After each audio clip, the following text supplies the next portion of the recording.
the Murphy Maverick, this is the aeroplane that's standing right here behind us. Very interesting airplane. Let's start right at the beginning. Where did the Murphy Maverick originate from?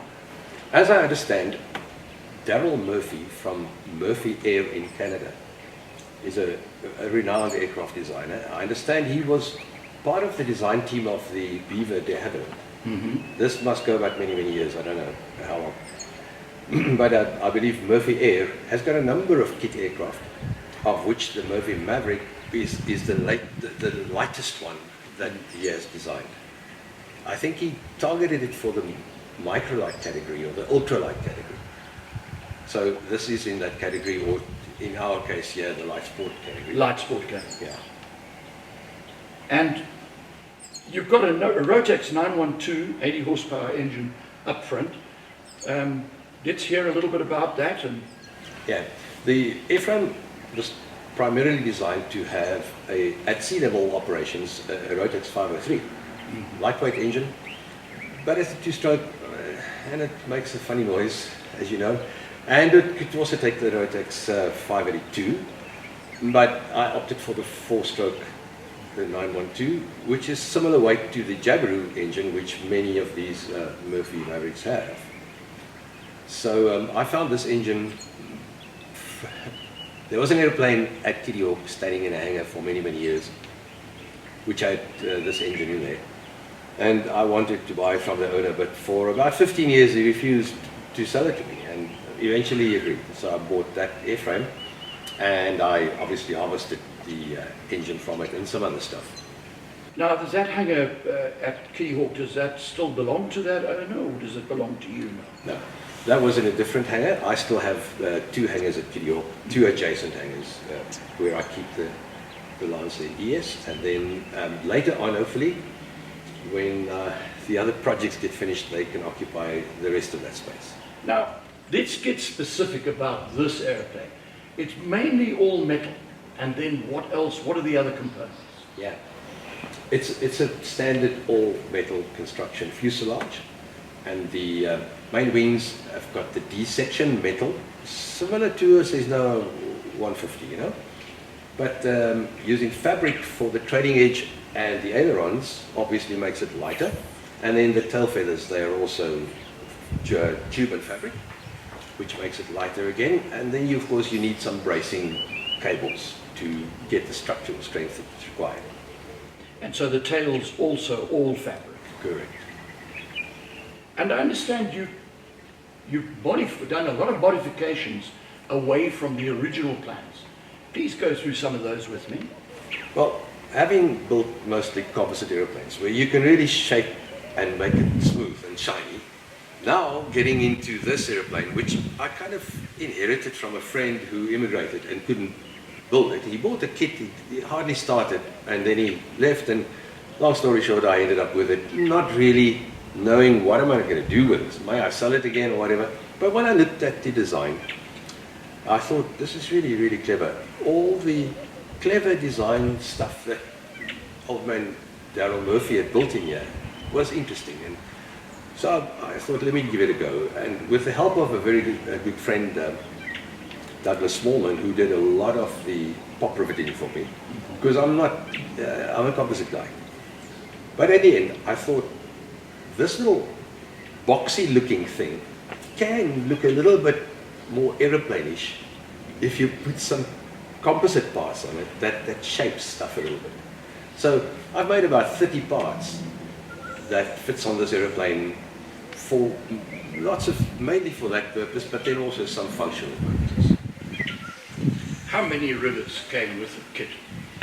I thought it was a box that was probably the heaviest part of the kit, probably about yay size, so deep, with somewhere in the region of 7,000 rivets in there. These are aviation grade pop rivets. They're not blind rivets. You don't need the rivet hammer, and so you just use a standard pop rivet tool. So it goes quicker. But 7,000 rivets, boy oh boy. I'm glad Douglas did most of it. And then, of course, when do you expect this Murphy to fly? So CAA changed the rules, you know, I think we can call them tea time rules, because they keep on changing.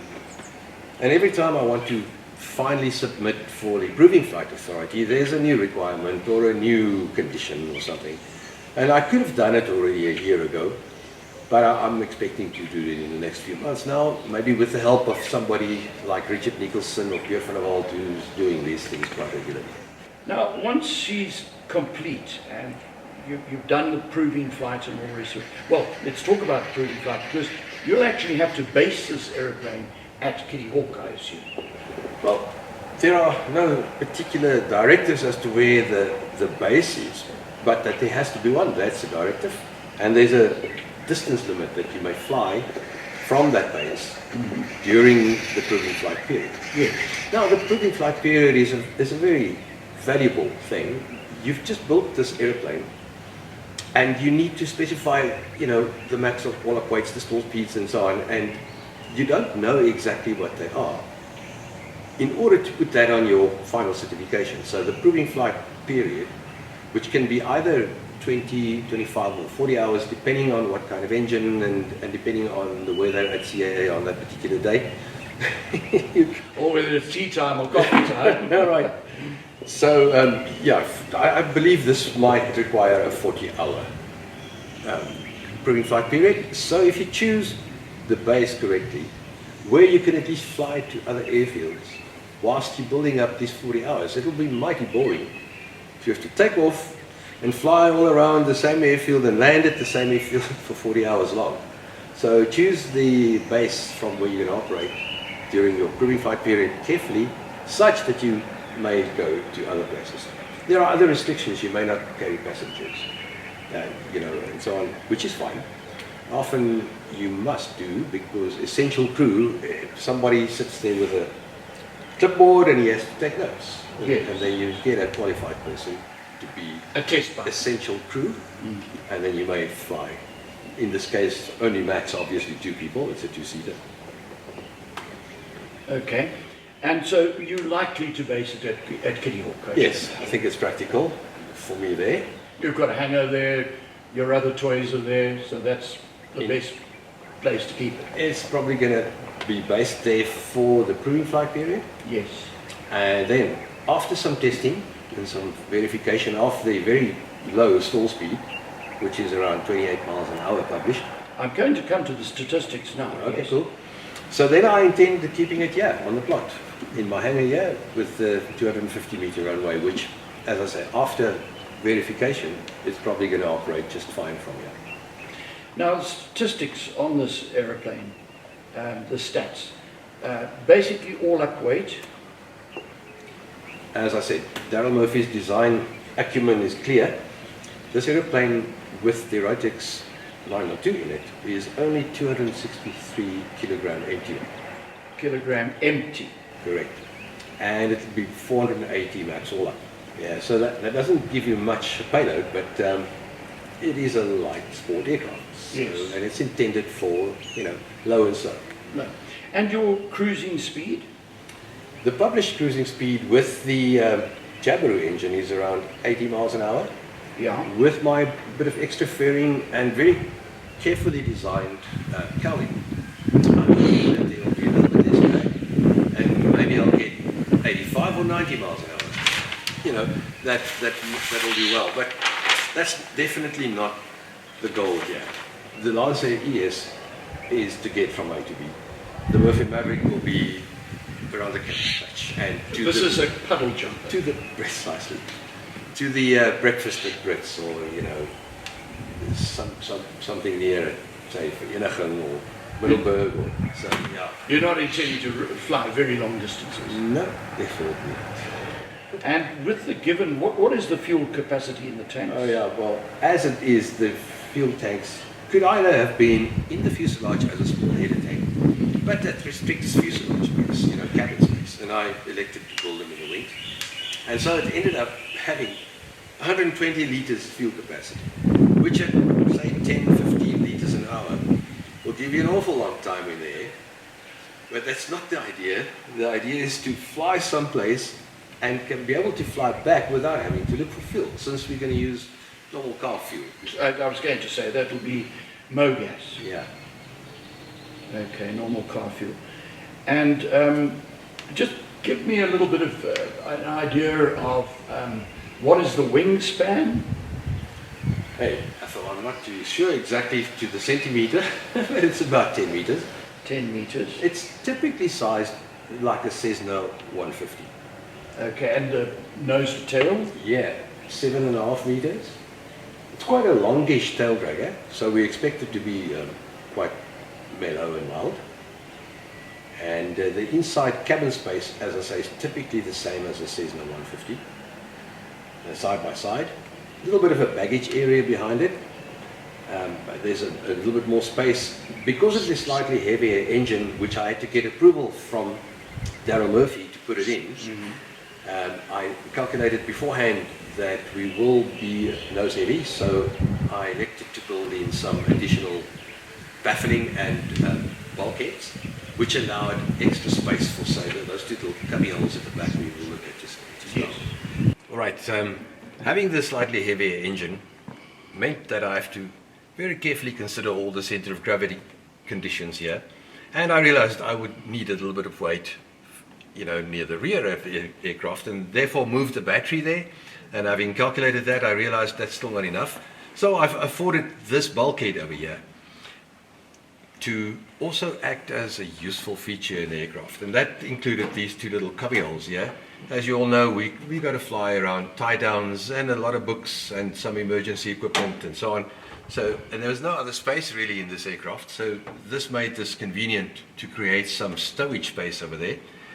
You can place some baggage over here, and yet again also keep everything easily accessible for inspection. So, just a clip off with a torch, you can have a good look in there and see if anything is untoward. Another thing that's always a bit of a hassle once you get into the aircraft is to get hold of the safety belts. So I've made these little hangers here just to simply get them and easily deploy them and easily place them back in the stowage space again. Always difficult to have to dig out the belts under your bottom once you've been seated. Yeah, that's about what I can say about this. I think another idea here, having the headset plug-in sockets behind you means that the cables also dangle from behind to your ears over here, which is usually a bit better than having to deal with them coming from the front across your lap, across your body.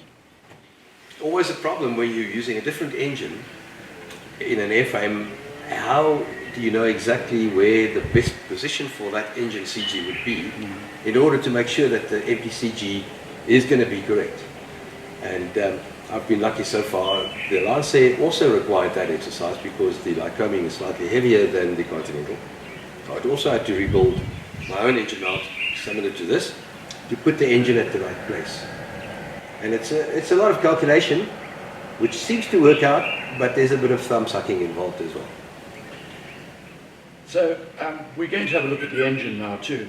So in order to fit the 912, slightly heavier than the more often used Joubert for this aeroplane in here, I had to move the engine back rearwards as far as I could to make sure the CG stays correct. And that posed some other challenges, and that is to get the air flow through the oil cooler and through the coolant radiator without hanging them outside of the airframe. So I had to design the cowl in such a manner that it obviously has enough space for all of this and be as aerodynamic as possible. So the angle that this fuselage makes is continued through to the cowl tip, which means I've got the least drag.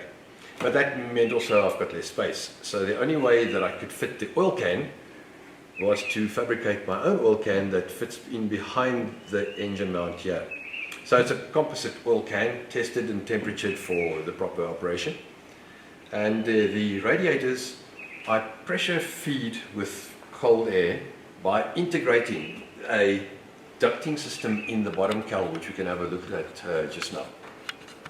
So yeah, in the end the CG worked out fine. The spacing is tight, but everything is in and accessible and serviceable, even having had to modify the exhaust system, once again to fit into the tight space.